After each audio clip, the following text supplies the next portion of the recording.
We're making those resources. So this is a special operation because such threats have been made on social media and so forth.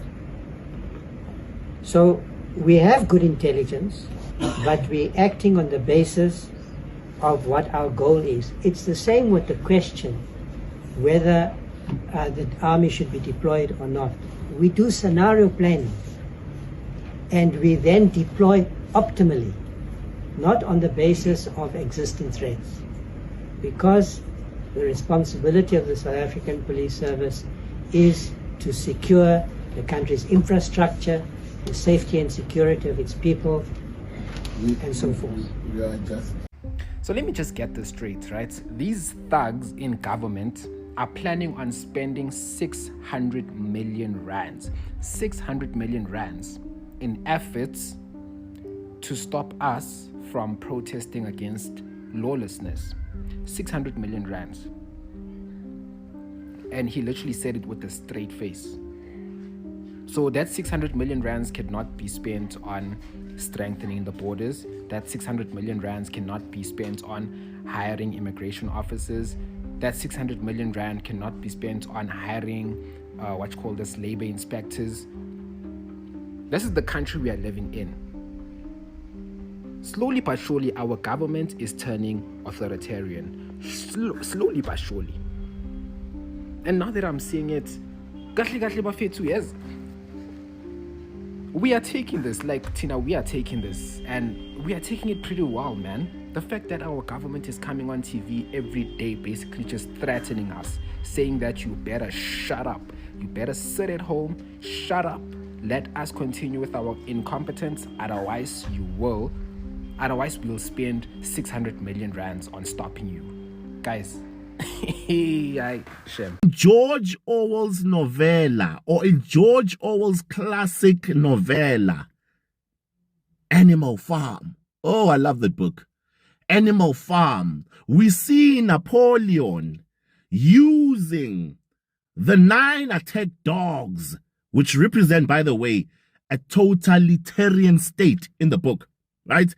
Napoleon uses the dogs to intimidate and control people and to further exile Snowball and intimidate and oppose intimidate and arrest any opposition. He uses the same dogs that the human being used back in the day to control them, right?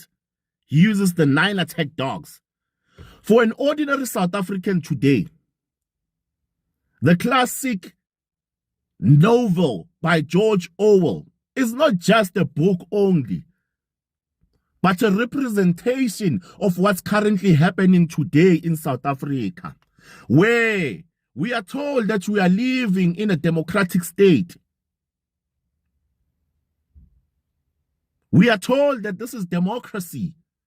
We see democracy, or we see a state of totalitarianism masquerading as democracy. 600 million rands set aside just for police and military and security personnel to take down anyone who stands up and says, I want a better future for South Africa.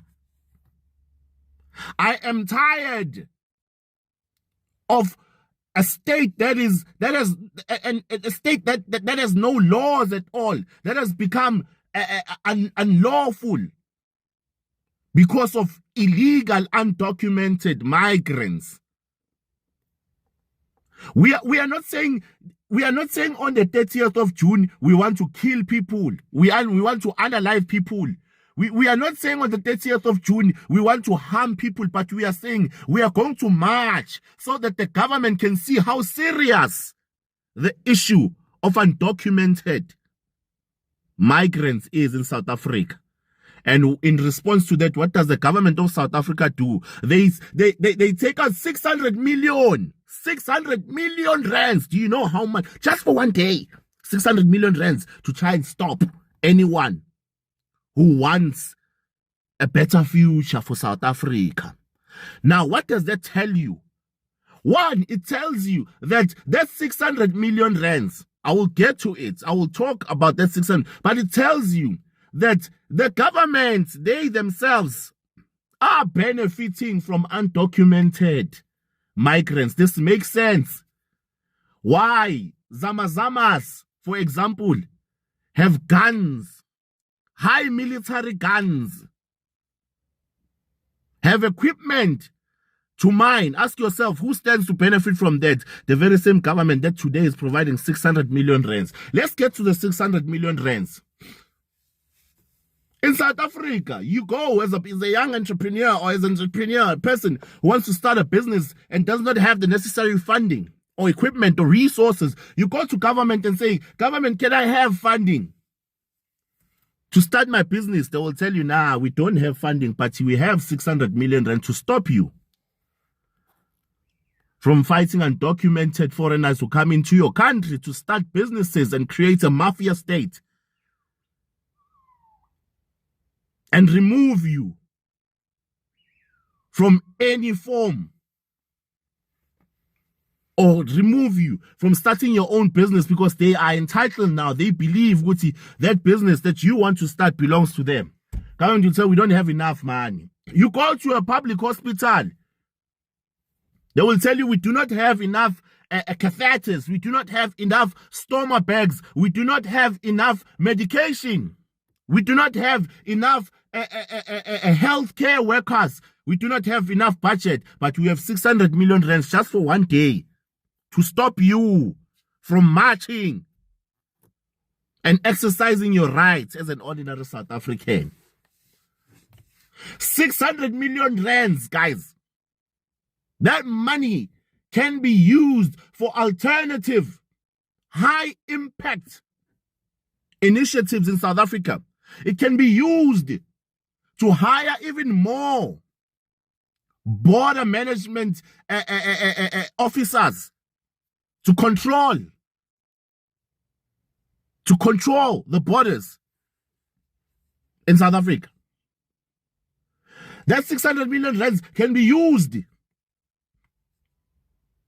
to pay amapoisa, better pay for police officers, military officers, to avoid them taking bribery from undocumented illegal migrants in South Africa. That same 600 million rands can be used to build state-of-the-art schools in townships or underdeveloped areas in South Africa. That 600 million rands that is used for one day can be used. Can be used to further sponsor, I don't know, or fund young entrepreneurs or young people with skills out there but do not have money to start something for themselves. And then they say, yeah, no, guys, this is a middle finger. This is basically the government saying this to you. They're giving you the middle finger. They're saying, we don't care about you. Your votes doesn't matter because we want to take the very same money. We have money, we'll buy undocumented foreigners' IDs so that they can come and vote. We've seen it happening. So that they can come and vote. So we don't care about you. You are South African. We don't care about you. That's what they are saying to you. This, guys, I'm surprised to even see South Africans. There are South Africans that are out there who are living comfortably out there in their own homes who are not affected at all by these things. Saying, yeah, South Africans, you're stupid, you're lazy, what. Nah, you South Africans, yeah, it's a Zulu thing. Because everything they want to blame Zulu. Education is important in everything. Let me not remind you that the very same Zulu nation that we are swearing today is the very same Zulu nation that fought for us when the British wanted to colonize us. Read your history, you'll understand that. They used spears, knockbeers, and cowsheds against the British army that came with guns and ammunition, live ammunition. Yet they conquered them. In Taba Yokhahlamba. Read your history. before you go around and saying, hey, Mazulu this, Mazulu that, Mazulu. Guys, South Africans are not angry enough. You are not angry enough. This is going to carry on. It's going to carry on because I don't know. But we will see on the 30th, guys. So that 600 million could have easily went to the buses or expedite this thing of deportation and repatriation. Expedited. Leba ko embassy ko Pitori Nigerians go Pitori ko embassy. Leba ko Cape Town. Just with that 600 million, it could have gone a long way. Then you can collect it later on from the countries where these people are going. You can collect that later on to say, no, I helped you repatriate your people. So, so, but then you're not willing to work with the people in that Ramaphosa. You're not willing to work with the people. I mean, that could have been easily the solution. But instead, we're now go against the people. 600 million, it's wrong with taxpayers.